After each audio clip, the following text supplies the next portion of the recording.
യോഹന്നാൻ 2-ാം അധ്യായം 5-ാം വാക്യം.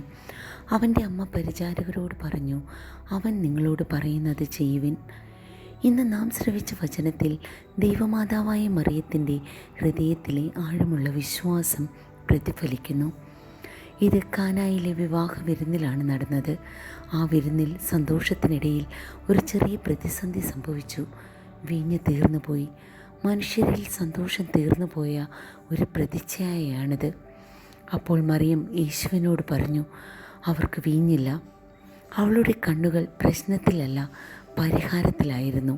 അവൾക്കറിയാം, അവളുടെ മകനായ യേശുവിനോട് പറയുക മതി, അവൻ ഇടപെടും.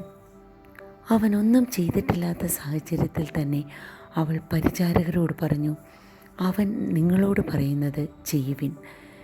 ദൈവം എങ്ങനെ പ്രവർത്തിക്കും, എപ്പോൾ പ്രവർത്തിക്കും എന്നന്വേഷിക്കാതെ അവൻ പറയുന്നത് അനുസരിക്കുക, അതാണ് സത്യവിശ്വാസം. പരിചാരകർ അത് അനുസരിച്ചു. അനുസരണം അനുഗ്രഹമായി. ഇന്നും നമ്മുടെ ജീവിതത്തിൽ സന്തോഷമാകുന്ന, സമാധാനമാകുന്ന, വിശ്വാസമാകുന്ന വീഞ്ഞ് തീർന്നു പോകുന്ന അവസ്ഥകൾ ഉണ്ടാകുമ്പോൾ നമുക്ക് പ്രാർത്ഥിക്കാം. കർത്താവേ, നീ പറയുന്നത് കേൾക്കുന്ന ഹൃദയം ഞങ്ങൾക്ക് തരണമേ.